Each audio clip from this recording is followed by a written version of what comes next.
Let me check in with the first half of chapter 16, which, wow, you know, Francis Trollope is really, really good. This is a conscious-raising novel.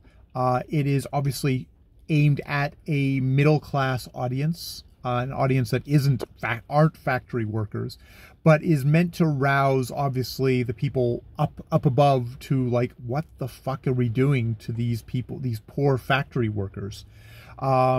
Through the eyes of Mary, who, you know, I was saying, like, you know, it's like, oh, it's sort of like the Buddha as a prince, not knowing there's suffering in the world.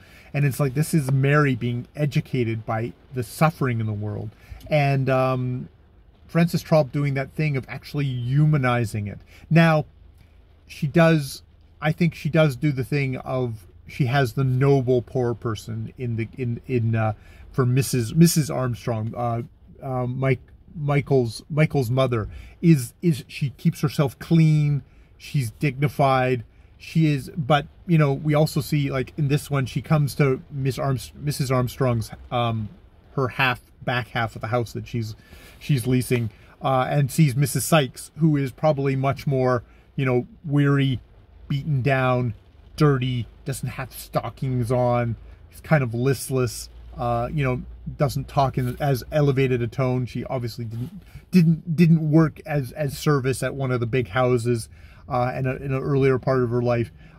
So we still have that, and and she gives her money, and at the end we see, like, Miss Sykes is at the end of this section. Sykes is like, oh, thank you, I'm actually able to feed my children some bread for the first time in ages, you know, so freely in bread. But does a really good job of, like, you know, this is Mary realizing, holy shit, what are we doing to these people? And, you know, even she, you know, at the very end here, she felt, you know, it's like coming back from it, it's like in silence, and it's like, this is just so overwhelmed. This is like describing, you know, how like, you know, there's a state of mind in which ideas come with too much violence and rapidity to be told off in words. When this happens from an excess of happy imaginings, no condition can be more delightful. But when, as in the present case, it arises from the remembrance of painful realities, it is greatly the reverse. The misery around her was no longer a matter of doubtful speculation, but of the most frightful certainty. Neither was it any vice in little Edward Armstrong which drove him to offer up his sickly, suffering frame to ceaseless labor at the rate of threepence for each long, painful day. She finds out exactly how little Edward is getting paid to basically, you know, put him in a very, very early grave.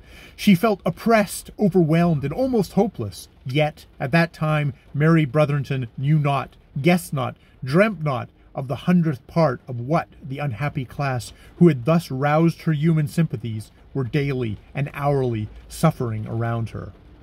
It's like, yeah, fucking punch it into us. Punch it into us, Francis Trollope. Rock on. More videos later.